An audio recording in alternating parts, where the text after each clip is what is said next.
Everyone, good afternoon to all. Today we are going to study about congenital abnormalities in genetics of BSc Nursing second year. So let's start. Congenital abnormalities. Congenital anomalies are also called as birth defects, congenital disorder और congenital malformation. तो हम congenital abnormalities को क्या क्या बोलते हैं? Anomalies, birth defect, disorders और malformation. तो हम ये सब भी बोलते हैं. सबके सामने कंजेनाइटल लिखा है, विच मीन्स बर्थ से ही, बर्थ के बाद ही से ये सब हुए हैं. ठीक है. फिर congenital anomalies can be defined as structure or functional anomalies that occurs during intrauterine life.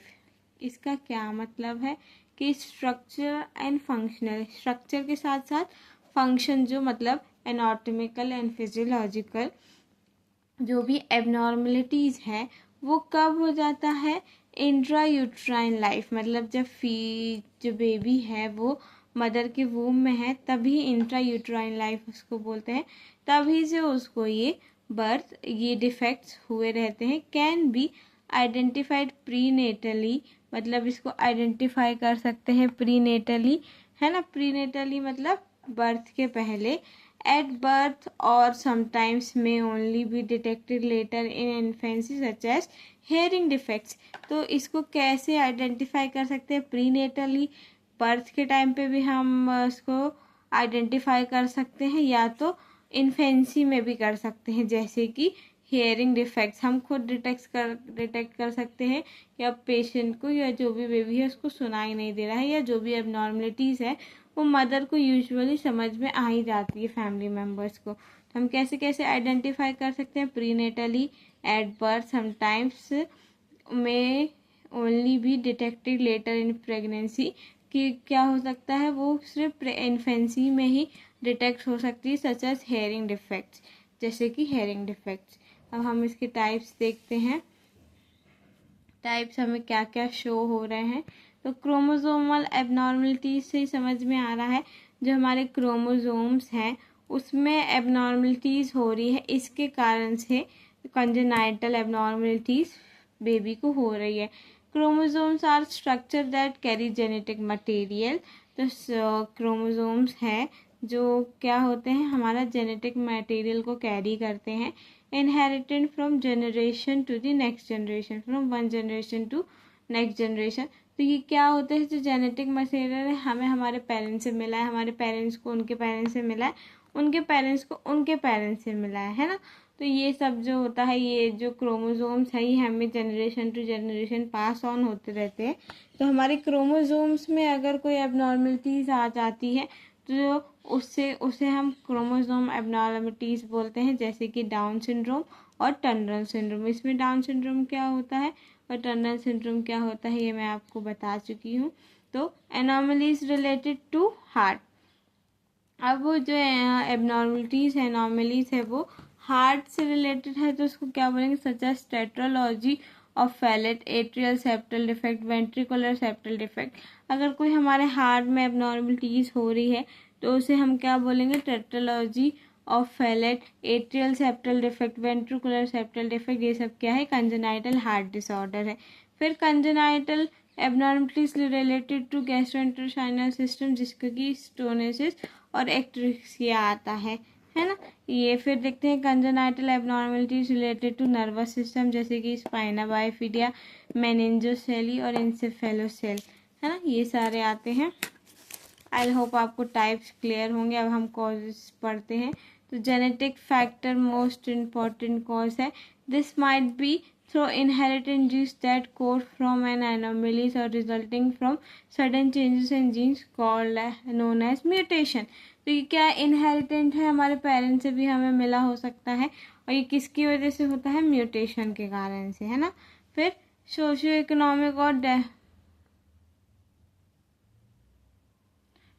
Economic factor हो सकता है कि लो इनकम और लैक ऑफ रिसोर्सेज में be an indirect determinants of congenital abnormalities, which means अगर low income है family members की और सोर्स और लैक ऑफ रिसोर्सेज है, उनके पास रिसोर्सेज की कमी है, तो भी एक फैक्टर बन सकता है कंजेनाइटल एनॉमलीज का।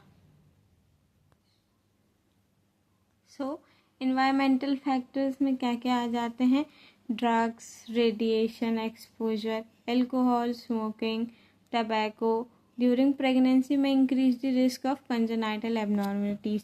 इसका क्या मीनिंग है कि अगर आप ये आपके इन्वायरमेंट में है और या तो आप इनका यूज़ कर रहे हैं तो आपको कंजेनाइटल एब्नॉर्मलिटीज़ होने का जो रिस्क है वो इंक्रीज हो जाता है ना। इसीलिए हमेशा डॉक्टर प्रिस्क्राइब करते हैं कि आपको कोई भी मेडिसिन प्रेगनेंसी में आपको नहीं दी जाती है। अल्कोहल, स्मोकिंग, टबैको के लिए आपको मना करते हैं।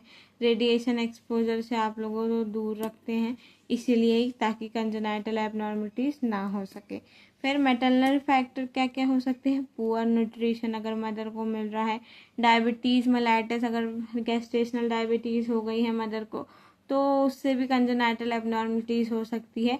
और मैटरनल एज अगर मदर की एज 35 ईयर्स से ग्रेटर है, ज़्यादा है, अबव 35 ईयर्स है, तो भी कंजेनाइटल एब्नॉर्मलिटीज़ हो सकती हैं। फिर इन्फेक्शन देख लेते हैं। इन्फेक्शन कौन कौन सा हो सकता है कि maternal infection such as syphilis and rubella, herpes are a significant cause. मतलब अगर मैटरनल इन्फेक्शन है, मदर को सिफिलिस है, रूबेला है, हर्पीज, इनमें से कोई भी डिजीज़ है और वो प्रेग्नेंट हो जाती है, तो कॉज को रिस्क होता है ज़्यादा कि उसको कंजेनाइटल एब्नॉर्मलिटीज कॉज हो ही हो। अब हम मल्टीफैक्टर इनहेरिटेंस देख लेते हैं कि इसमें क्या क्या देखने को मिलेगा। Combination of genetics and environmental factors, कि अगर हमें क्या क्या है, जेनेटिक्स तो है ही, साथ में एनवायरमेंटल फैक्टर्स, इन दोनों के कॉम्बिनेशन में अगर कोई डिजीज कंजेनाइटल एब्नॉर्मलिटीज होती है तो वो कौन कौन सी होती है? क्लेफ्ट लिप या पैलेट या कंजेनाइटल हार्ट डिफेक्ट्स। इनमें से भी कोई सी भी डिसीज जो होती है या डिसऑर्डर पेशेंट को होता है तो वो किस कारण से होता है? जेनेटिक और एनवायरमेंटल फैक्टर्स के कॉम्बिनेशन के कारण। अब हम इसमें कैसे कैसे उसको डायग्नोस कर सकते हैं, टेस्ट कैसे कर सकते हैं? ब्लड बायोकेमिस्ट्री के थ्रू कर सकते हैं, ईसीजी कर सकते हैं, एक्सरे, सीटी स्कैन, एमआरआई, है ना।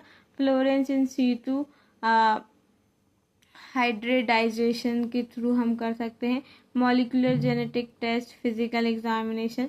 तो ये सारे जो डायग्नोसिस है जिससे हम डिटेक्ट कर सकते हैं कि उसको कंजेनाइटल एब्नॉर्मलिटीज़ तो नहीं है।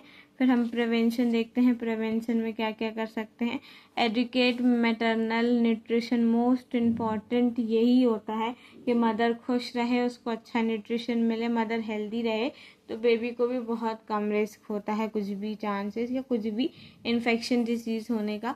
तो मैटरनल का न्यूट्रिशन मोस्ट इम्पॉर्टेंट है, उसको एडुकेट न्यूट्रिशन मिलना चाहिए और फॉलिक एसिड की सप्लीमेंट मिलना चाहिए, आयरन वगैरह की। फिर avoidance of teratogenic drugs and alcohol, तो अवॉइड करना है मदर को किसका? टेट्राजेनिक ड्रग्स का और एल्कोहल का। Immunization against rubella before pregnancy, तो बिफोर प्रेगनेंसी उसे रूबेला की इम्यूनाइजेशन करानी है, रूबेला की वैक्सीन लेनी है। गुड एंटीनेटल केयर प्रोवाइड करनी है ना। और genetic counselling for high risk couples, इसमें क्या होता है? Genetic counselling for high risk couples, genetic counselling करानी चाहिए किसको? हाई रिस्क कपल्स को, कि जिसको चांसेस है कि उनके बेबी को कंजेनाइटल एब्नॉर्मलिटीज होनी है, तो उन्हें जेनेटिक काउंसलिंग करानी है। या तो हाई रिस्क कपल कैसे? जैसे फर्स्ट कज़न हो गए वो, या तो उनके फैमिली के बैकग्राउंड में किसी को ये हुआ है, तो कॉजेज है कि हेरिडिटरी के थ्रू आ सकता है उनके बेबी में। तो जो हाई रिस्क कपल्स होते हैं उन्हें जेनेटिक काउंसलिंग ज़रूर करानी चाहिए, उससे जो है कंजेनाइटल एब्नॉर्मलिटीज प्रिवेंट हो सकती है। Prenatal screening and diagnostic test, ultrasound, amniocentesis, तो प्रीनेटल स्क्रीनिंग वगैरह भी करा लेनी है। इसके पहले वाले लेक्चर में मैंने आप लोगों को प्रीनेटल टेस्ट और डायग्नोसिस पूरा एक्सप्लेन किया है, तो उससे हमें क्या है, हमें पता चल जाएगा कि बेबी में ये एबनॉर्मलिटीज़ है या ये डिसऑर्डर है, तो हमें प्रेगनेंसी कंटिन्यू करनी है कि नहीं, क्योंकि ये कंजेनाइटल एबनॉर्मलिटीज़ होती है तो जो बेबी है वो ज़्यादा सर्वाइव नहीं कर पाता है। तो इससे अच्छा हम क्यों उसको इस अर्थ में लेके आए और उसको मतलब तकलीफ दे, इससे अच्छा क्या है कि हम अबॉर्ट करवा दें।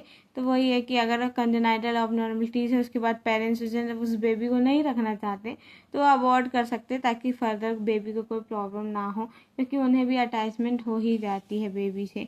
बहुत सारे इमोशनल अटैचमेंट, बहुत सारे रीजंस रहते हैं इन सब के पीछे।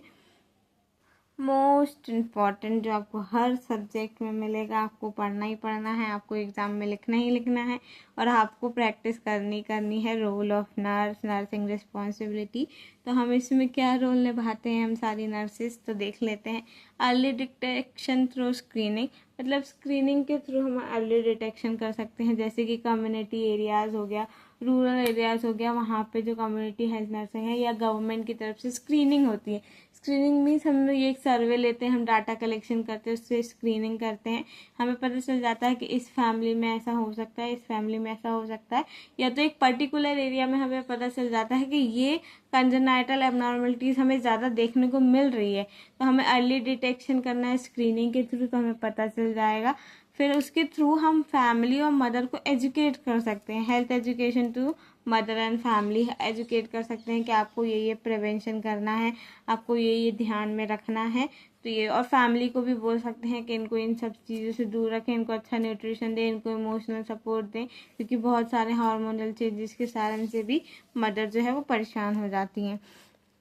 Supportive care and referral for corrective surgery और थेरेपी, तो इसमें हमें सपोर्टिव केयर देना है, हमें फैमिली और पेशेंट और मदर को सपोर्ट करना है, रेफरल करना है, किसके लिए, करेक्ट सर्जरी के लिए और करेक्ट थेरेपी के लिए। हमें चलो सपोर्ट दे दिया, अब ये हमारे अंडर नहीं है, तो हम उसको हाई फैसिलिटीज़ में रेफ़र करेंगे फॉर करेक्ट सर्जरी और थेरेपी, है ना। कम्युनिटी अवेयरनेस ऑन प्रेजेंटेशन, तो मैंने जैसे आपको बताया रूरल एरिया, कम्युनिटी एरिया में हम स्क्रीनिंग करेंगे, तो स्क्रीनिंग के थ्रू हमें जब ये पता चलेगा कि यहाँ कंजेनाइटल एबनॉर्मलिटीज़ ज़्यादा बढ़ रही हैं, तो हम वहाँ पे अवेयरनेस प्रोवाइड करवाएंगे, है ना, कम्युनिटी को, कि इससे थ्रू आपके यहाँ इस एरिया में ये बीमारियाँ हो रही हैं, तो आपको इससे अवेयर कराएंगे, ताकि वो ये गलती वो ना करे, जो एक बच्चा सफ़र कर रहा है तो और भी बच्चे उससे सफ़र करें।